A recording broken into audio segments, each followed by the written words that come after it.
So I want to share with you what I call the kingdom keys for success. We are about to go through some crisis in this country and every country. Some of you will lose your job. Some of your business will collapse. Some of you will have downsizing and right sizing. Some of you will have problems trying to keep your house. And some of you are going to actually lose your capacity to generate income. And I've been sent here by God, perhaps just among the other leaders, to tell you, look, if you're going to make it through the crisis, you have to focus on management.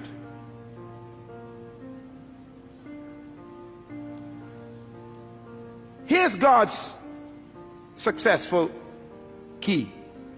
Genesis 1:28 says these words, and the Lord blessed them, and God said unto them, be fruitful and multiply and replenish the earth and subdue it, and have dominion over the fish of the sea, the fowl of the air, and over every living thing that creeps upon the ground. Now, listen carefully, because this is really the heart of God's mandate. In Genesis 1:26, God says these words about you. Let them have dominion over the earth. In Genesis chapter 1 verse 28, God tells us how to do it. Dominion means to govern, to rule, to control, to manage, to lead. Now in verse 28, he tells us how to dominate the earth. He gives us the process. Please get your pen. You're going to write this down, because anyone who wants to dominate in the earth will have to follow God's simple process. First of all, the 4 keys of principles of success in God's program. Number 1, be fruitful. God never said to be seedful. The first command God gave man was to be what? Fruitful. It's impossible to produce fruit unless it was preceded by seed. God will never demand what doesn't exist already. So God's first command is to be fruitful. Now, when I looked at the word fruitful in the original Hebrew, it does not mean to have children. It shocked me. For example, if having children was the essence of God's command, then Abraham didn't do a good job with just one legitimate child.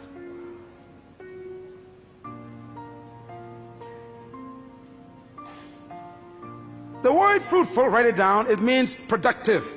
Be productive. God's first command to humans is be productive. That means produce something. Poverty is the absence of self-production. I remember when Jesus was laying on the floor one day eating, a woman walked in. It was illegal for her to do that where men were eating at that time, and she stepped over Peter, James, and John, and she came to him, and she took this beautiful stone bottle, and she broke the top, and she poured this ointment over his body, and she began to rub it into his flesh and into his feet, and the scent filled the room. And right away the men knew this scent indicates a quality of ointment that was very expensive. Matter of fact, it was imported from Egypt. They knew it. It was used for embalming bodies. It cost $12,000 to $13,000 US in our day. That's why they said this is a year's wages in one bottle. And they complained to him and said, sir, why do you let this woman waste this precious money on your body? And Jesus said something very important. They said it could have been given to the poor. His answer was, the poor you always have with you. Now, when I looked at the word poor there, it shocked me. It doesn't mean those who lack. It means non-productive ones.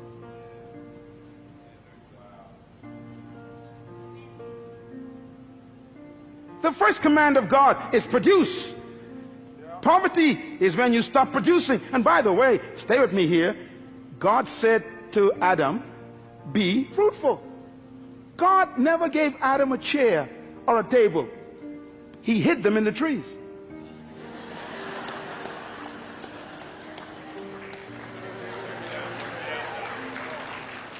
God never gave man shoes. He hid them in the cows. God never built a building before. He hid the buildings in the dirt, in the concrete. He hid the cars in the ore, in the mountains. Be fruitful. Be productive. The future of Australia is not in America or England. It's in Australia. The capacity to produce is right here. Poverty is a lack of creativity, not a lack of resources. There is no crisis except a crisis of creativity. No money has left the planet. No matter what they say around the world, no money went to the moon, no money went to Mars. It's all still here. And it will be attracted to creativity, because crisis creates creativity and innovation. It is those who are productive that will attract resources.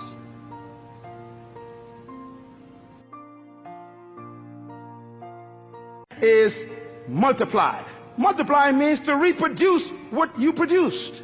If you follow any successful company, you know, I was driving here a moment ago and I just saw McDonald's. And McDonald's is far away from its original headquarters in Orlando. And it's amazing, when you go to McDonald's in any part of the world, it's the same burger. McDonald's has discovered God's program more effectively than the church. First of all, you what? Produce. Everybody say produce. In other words, you produce something. You produce one good item. McDonald's produced a product called Big Mac. You cannot find the Mac anywhere else. That's their fruit. But having a good product, you will still die of starvation. A good idea doesn't make you wealthy or successful.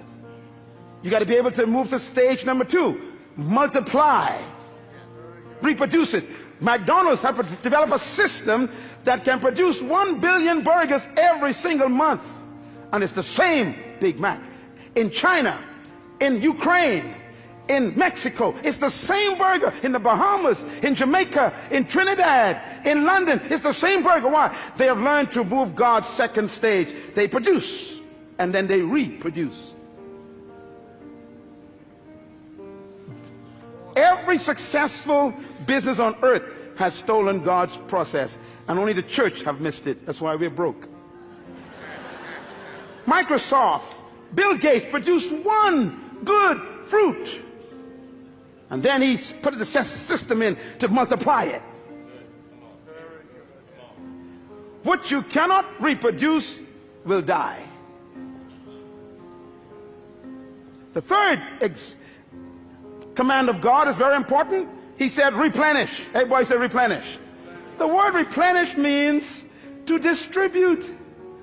You know, it's incredible. God's ideas are all business ideas. Why? You are a manager. No matter how good your product is, and no matter how many times you reproduce it, nothing can destroy a company faster than dead inventory. Come on, businessmen, talk to me. You can have the best product in the world in the warehouse and still die of starvation. You must move to the third level of success, and that is distribution. This church was not built by God just to become a good product. He wants to reproduce this 1,000 times in the city. And then he wants to distribute it to other nations of the world.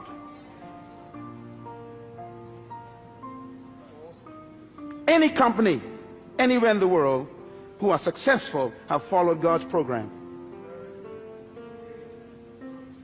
The fourth level of God's success management program is, he said, subdue. Subdue means to control the market. You know, McDonald's have no interest in competition. They are after domination. Yeah. If you are in business and you don't have a plan to dominate the market, get out of the business. Bill Gates is the wealthiest man in the world today because he was the most successful human so far in our generation who successfully followed God's program. He produced a fruit, he reproduced it, and then he distributed it in every computer, and he was so successful that the entire government was threatened in the United States. He began to dominate the entire computer market. So they called him into Congress, sat him down, and said, "You can't do this. You're too successful. You can't control every computer in the world." His success made him a threat. What are you doing with your gift? That's why I'm here today. You were born with a gift. Oh, I need 2 more sessions for this. This is too important. Listen to me. Your life is a packaged seed bag.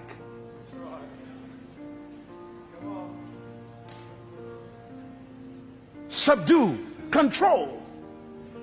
And God says if you follow these 4 principles, be fruitful, produce your gift, your product, multiply, reproduce it, replenish, distribute it, subdue, control the market, the result will be dominion.